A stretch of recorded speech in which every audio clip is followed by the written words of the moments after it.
नमस्कार विद्यार्थी मित्रांनो, आजच्या टॉपिकमध्ये टेन्स व त्याचे प्रमुख 3 प्रकार व प्रत्येक प्रमुख एका प्रकारचे 4 उपप्रकार पाहणार आहोत.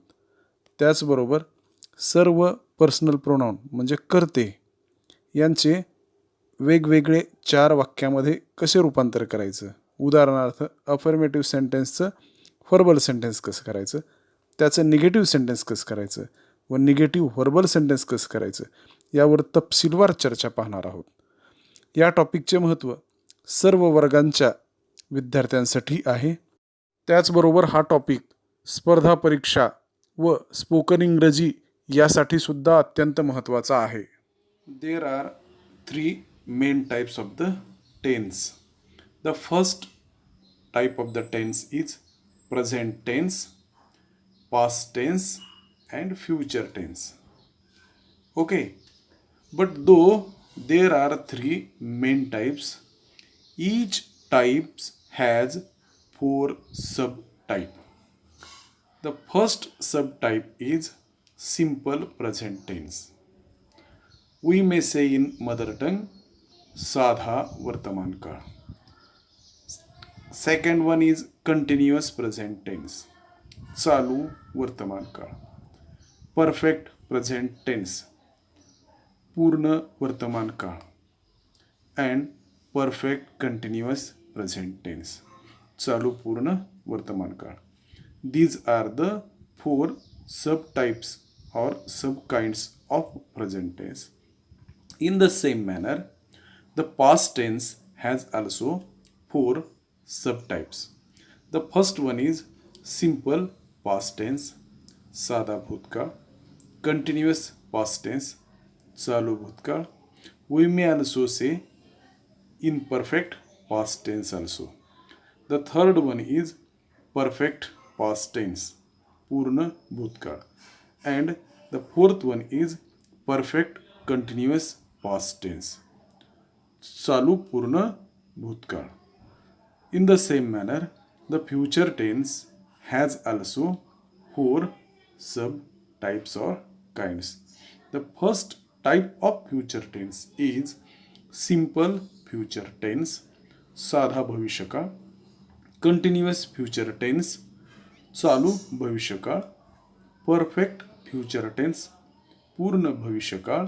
And perfect continuous future tense, चालू पूर्ण किंवा पूर्ण चालू भविष्यकाळ. These are the 4 types of future tense. याचा अर्थ असा की प्रेझेंट टेन्स हॅज 4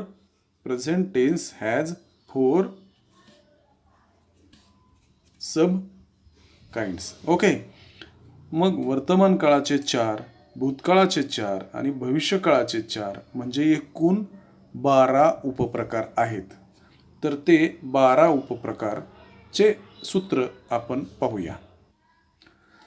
सर्वप्रथम आपण सिंपल प्रेझेंट टेन्सचं सूत्र पाहूया. सिंपल प्रेझेंट टेन्स कुठलंही सूत्र लिहित असताना सर्वप्रथम सब्जेक्ट अपेक्षित असतो. सब्जेक्ट म्हणजे कर्ता, त्याच्यानंतर प्लस MV म्हणजे मेन व्हर्ब, त्याचं पहिलं रूप. काही कर्त्याला मूळ क्रियापदाला यस किंवा ESचा सुद्धा प्रत्यय लागतो. आणि प्लस ओ म्हणजे ऑब्जेक्ट. हे झालं S plus MV first plus O, हे साध्या वर्तमान काळाचं काय झालं सूत्र झालं. याच्यामध्ये हेही लक्षात असायला पाहिजे की सहाय्यकारी क्रियापद याच्यामध्ये दिसत नाही. मात्र वाक्य जर साध्या वर्तमान काळाचं वाक्य प्रश्नार्थक वाक्य करायचं असेल किंवा नकारार्थी वाक्य करायचं असेल तर त्यावेळेला मात्र डू किंवा डज हे सहाय्यकारी क्रियापद वापरूनच आपल्याला ते वाक्य प्रश्नार्थक नकारार्थी करावं लागतं. त्यानंतर दुसरा प्रकार जो आहे तो कंटिन्युअस प्रेझेंट टेन्स. याचं सूत्र बघा किती मस्त आहे ते. यस म्हणजे कर्ता प्लस एम इज आणि आर, बरोबर आहे, प्लस मूळ क्रियापदाचं काय त्याला ING लावायचं प्रत्यय. ओके, आणि वाक्याच्या शेवटी कर्म येणार. आता संपूर्ण सूत्र लिहिण्याऐवजी काही कॉमन गोष्टी आहेत त्या आपण ड्रॉप करून फक्त वैशिष्ट्य लिहिण्याचा प्रयत्न करूया. तर आता पुढला काळ आहे परफेक्ट प्रेझेंट टेन्स म्हणजे पूर्ण वर्तमान काळ.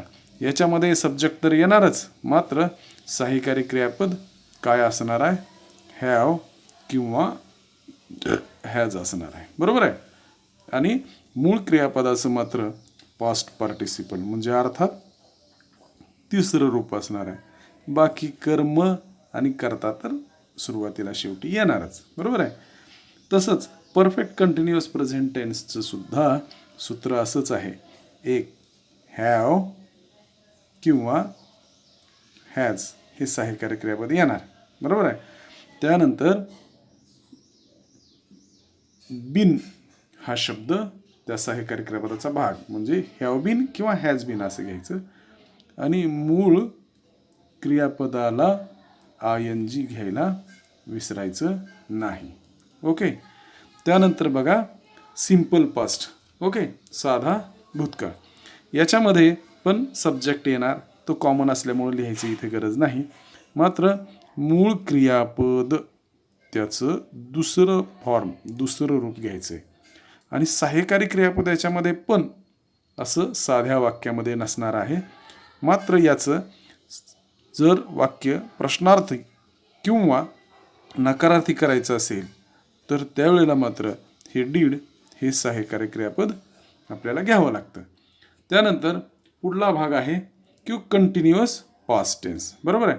आता कंटिन्युअस पास्ट टेन्समध्ये सहाय्यकारी क्रियापद असणार आहे एकतर वज किंवा वेअर.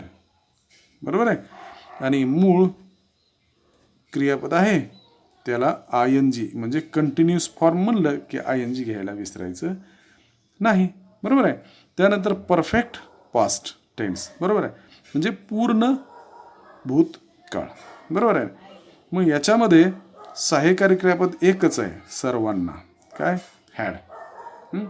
आणि त्यानंतर पूर्ण काळ म्हणलं की मूळ क्रियापदाचं पास्ट पार्टिसिपल म्हणजे अर्थात थर्ड फॉर्म घ्यायला विसरायचं नाही. बरोबर आहे. हे थोडं लक्ष देणं अधिक गरजेचं आहे. का तर हा चार्ट जर तुम्हाला लक्षात राहिला तर तुम्हाला कुठलंही वाक्य कोणत्याही काळामध्ये ट्रान्सफर करता येतं. तर आता पुढला प्रकार आहे परफेक्ट कंटिन्युअस म्हणजे पूर्ण अपूर्ण किंवा पूर्ण चालू भूतकाळ.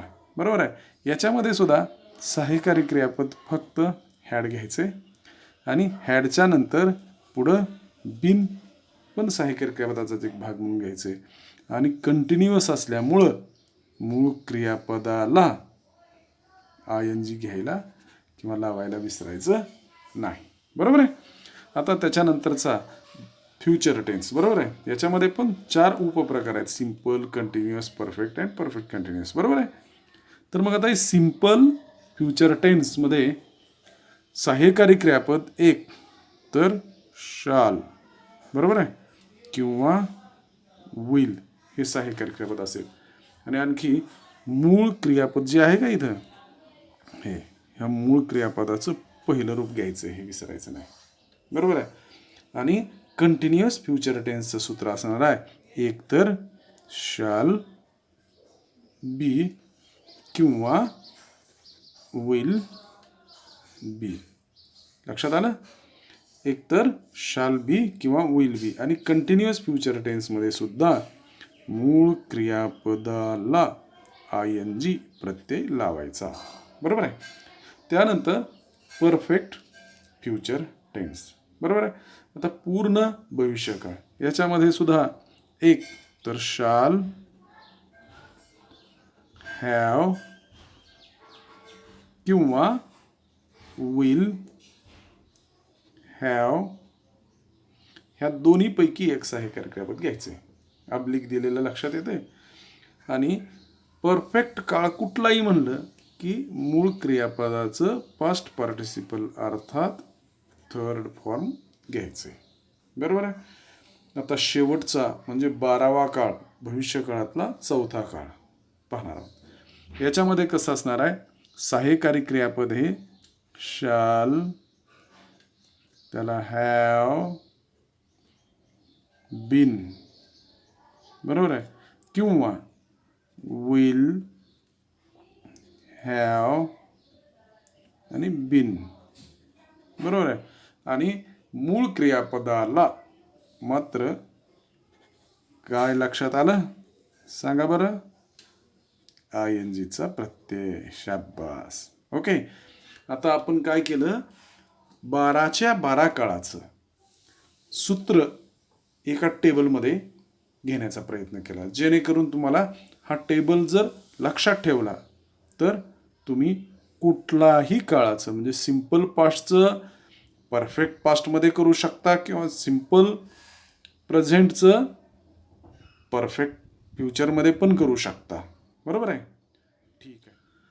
हे पहा विद्यार्थी मित्रांनो, कोणतंही वाक्य एका काळातून दुसऱ्या काळामध्ये ट्रान्सफर करत असताना आपण कर्ता लक्षात घेत असतो, म्हणजे प्रोनाउन्स, सर्वनाम लक्षात घेत असतो.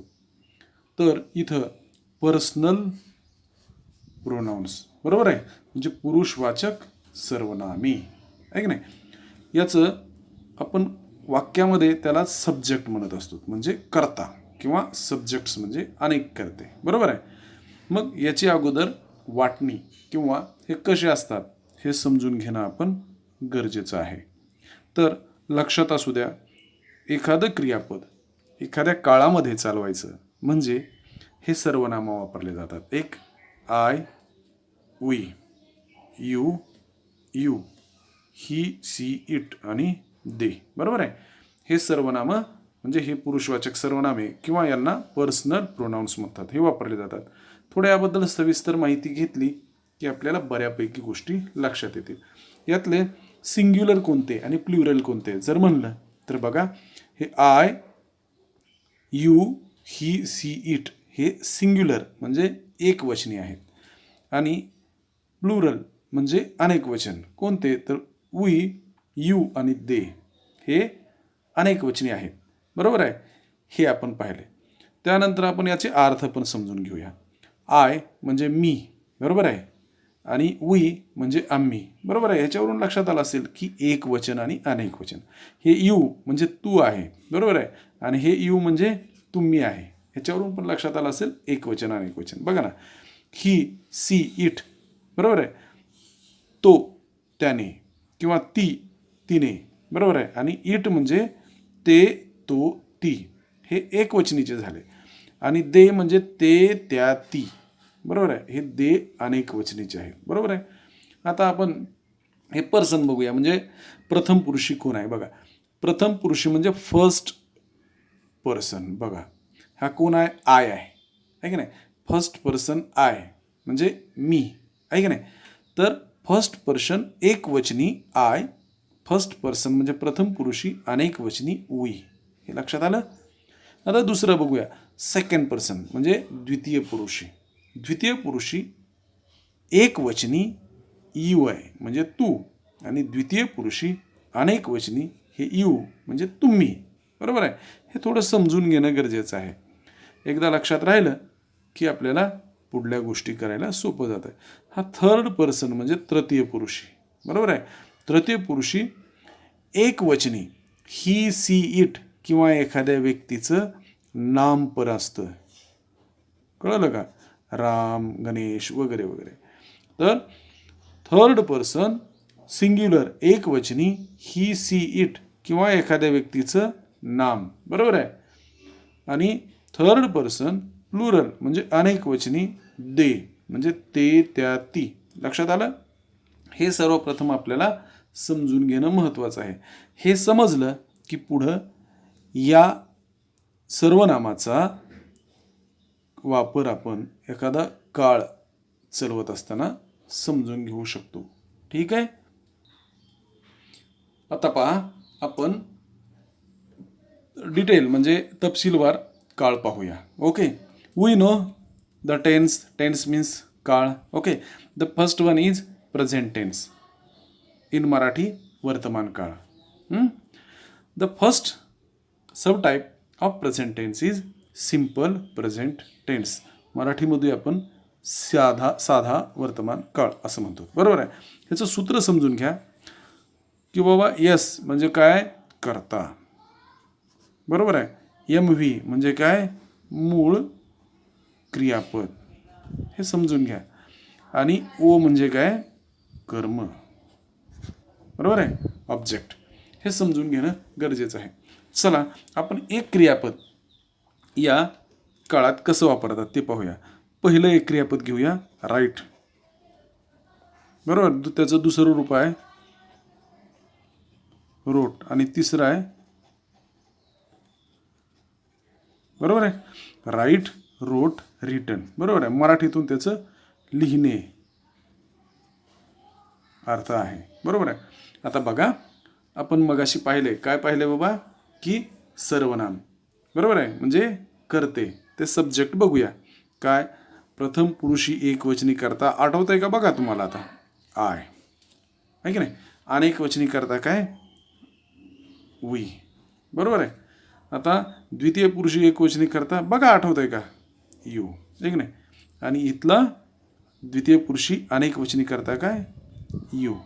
आलं लक्षात. त्याच्यानंतर तृतीय पुरुषी एकवचनी करता ही, शी, इट. बरोबर आहे. किंवा एखाद्या व्यक्तीचं नाव पण आपण घेऊ शकतो तृतीय पुरुषीला, आहे की नाही. आणि अनेक वचनी तृतीय पुरुषी अनेक वचनी करता काय घेतो आपण, दे. बरोबर आहे. आता बघा, हे राईट म्हणजे लिहिणे हे क्रियापद आपण या सर्व कर्त्यामध्ये कसं वापरायचं ते. सर्वप्रथम बघा, सूत्र काय म्हणतंय, सब्जेक्ट प्लस MVचं फर्स्ट फॉर्म. बरोबर आहे, प्लस ओ, आहे की नाही. मग सब्जेक्ट आय आलं. मूळ क्रियापदाचं पहिलं रूप काय, राईटचं राईटच, आहे की नाही, आहे की नाही. आणि कर्म घेणं अपेक्षित आहे आपल्याला. काय, आय राईट, मी लिहितो. काय लिहितो, काही पण लिहितो, पत्र लिहितो. Letter, LETTER, I write letter किंवा आय राईट अ लेटर असं पण आपण घेऊ शकतो. मराठीचा अर्थ याचा आहे, मी पत्र लिहितो. बरोबर आहे. वीचं बघूया. वी पण असंच, subject plus MV first plus O, we write, आहे की नाही, लेटर किंवा ए लेटर लिहू शकतो, आहे की नाही. आम्ही पत्र लिहितो, काय अर्थ येतो, लिहितो. हे पहा, मराठीतून सुद्धा तुम्हाला अर्थ प्रत्येक वाक्याचा करणं गरजेचं आहे. याचं कारण असं की ज्या विद्यार्थ्याला मराठीतलं इंग्रजी, इंग्रजीतलं मराठी असं कन्व्हर्जन करता येतं, तो विद्यार्थी एखादी भाषा अस्खलितपणे बोलण्याची तयारी करू शकतो. बरोबर आहे. आता यू पण तसं सूत्र लक्षात ठेवायचं, S plus MV first plus O, म्हणजे यू राईट ए लेटर. बरोबर आहे. तू पत्र लिहितोस. हे यू अनेक वचनी आहे. बरोबर आहे. द्वितीय पुरुषी अनेक वचनी करता यू. हे सुद्धा सूत्रानुसार करता अधिक मूळ क्रियापदाचं पहिलं रूप, आहे की नाही, यू राईट ए लेटर. लक्षात आलं. त्यानंतर तृतीय पुरुषी एकवचनी करता ही, सी, इट किंवा एखाद्याचं नाव आपण इथं राम पण घेऊ शकतो. तसं ही, सी, इट. इथं मात्र थोडासा बदल आहे. मूळ क्रियापदाचं पहिलं रूप घ्यायचंय, परंतु त्याला यस किंवा ESचा प्रत्यय लागतो. कुठं लागतो लक्षात आलं, सिम्पल प्रेझेंट टेन्समध्ये. मग he, she, it write, WRITES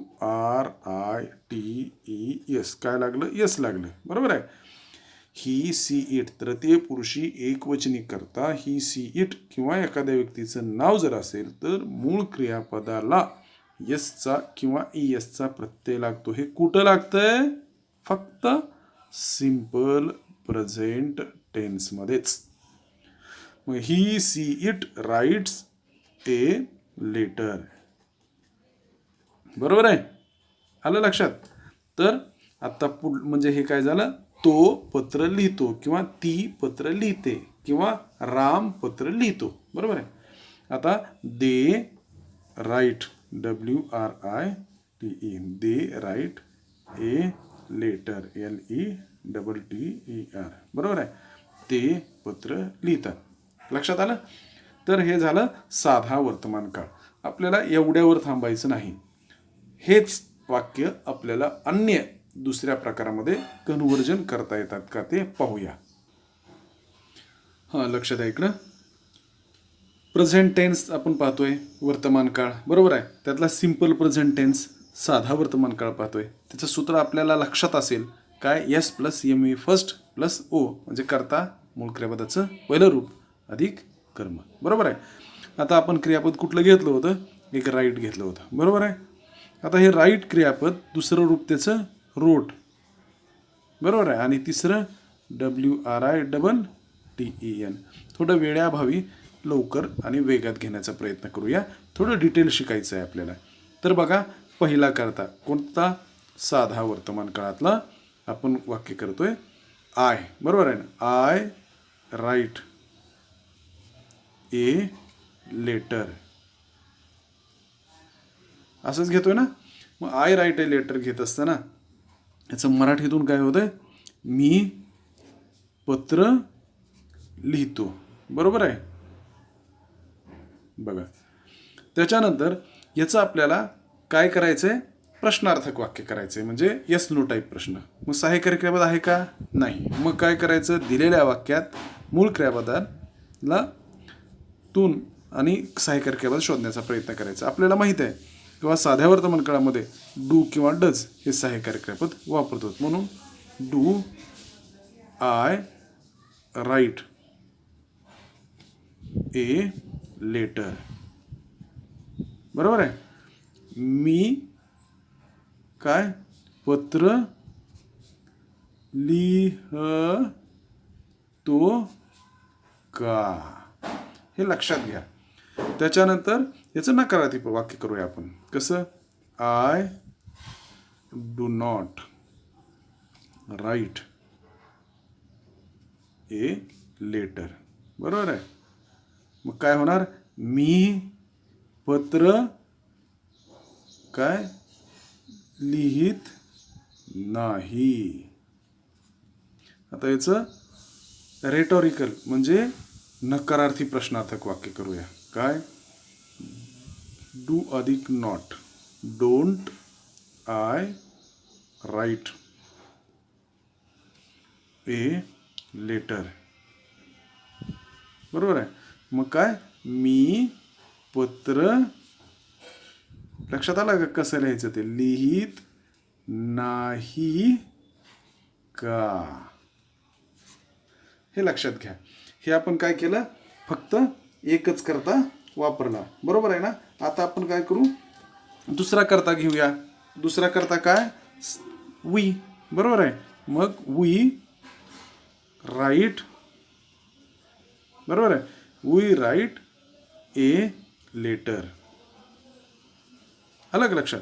काय होणार, आम्ही पत्र लिहितो, आहे की नाही.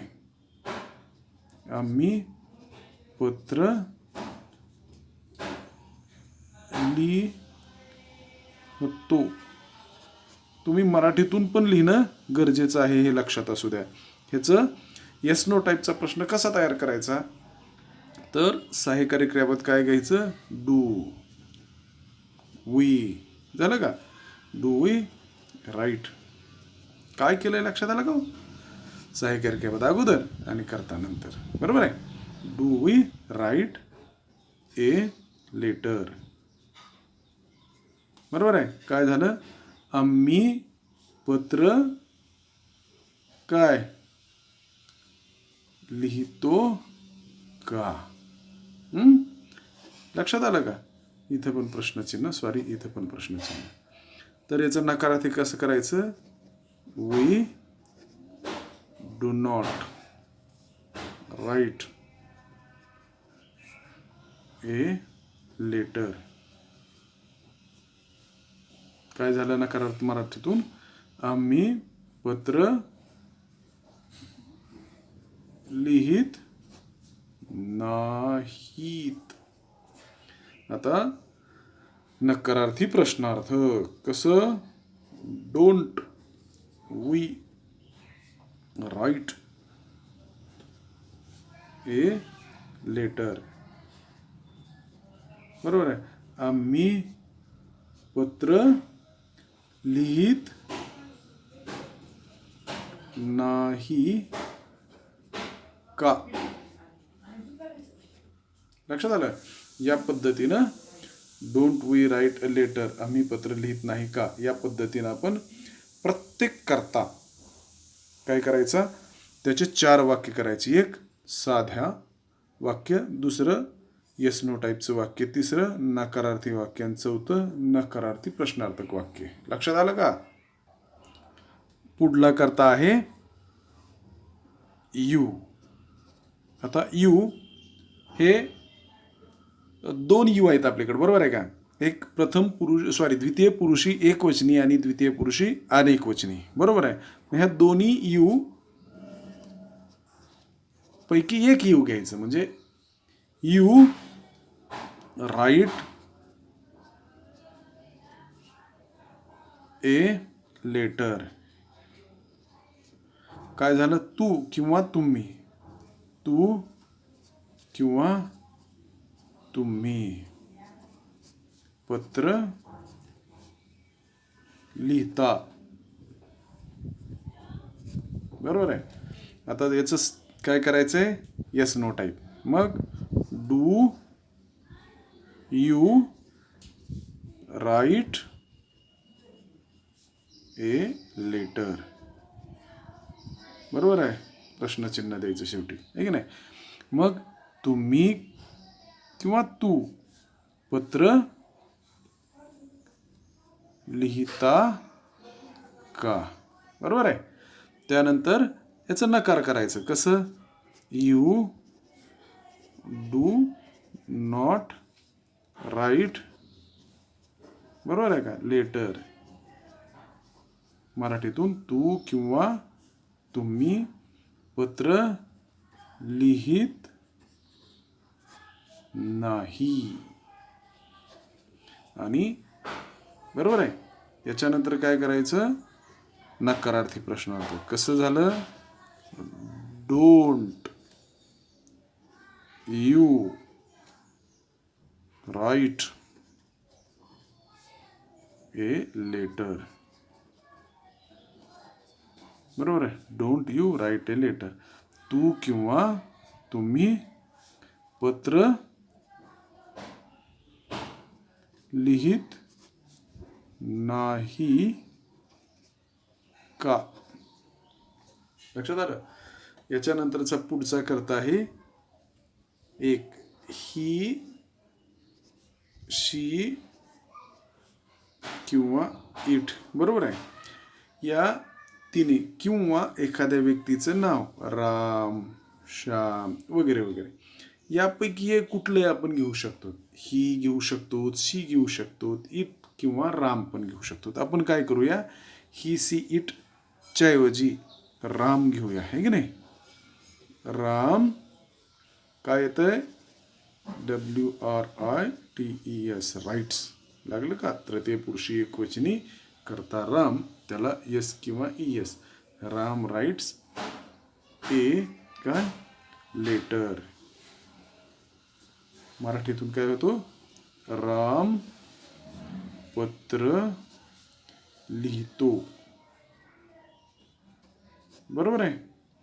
मग आता काय करायचं आपल्याला, ह्याचं काय करायचं लक्षात आलं का, सांगा बरं. येस नो टाईप प्रश्न करायचा आहे. बरोबर आहे. मग सहाय्यकारी क्रियापद डू किंवा डज पैकी एक, इथं येस किंवा ESचा प्रत्यय लागला असल्यामुळं काय करायचंय, does. Does Ram, does Ram write, WRITE.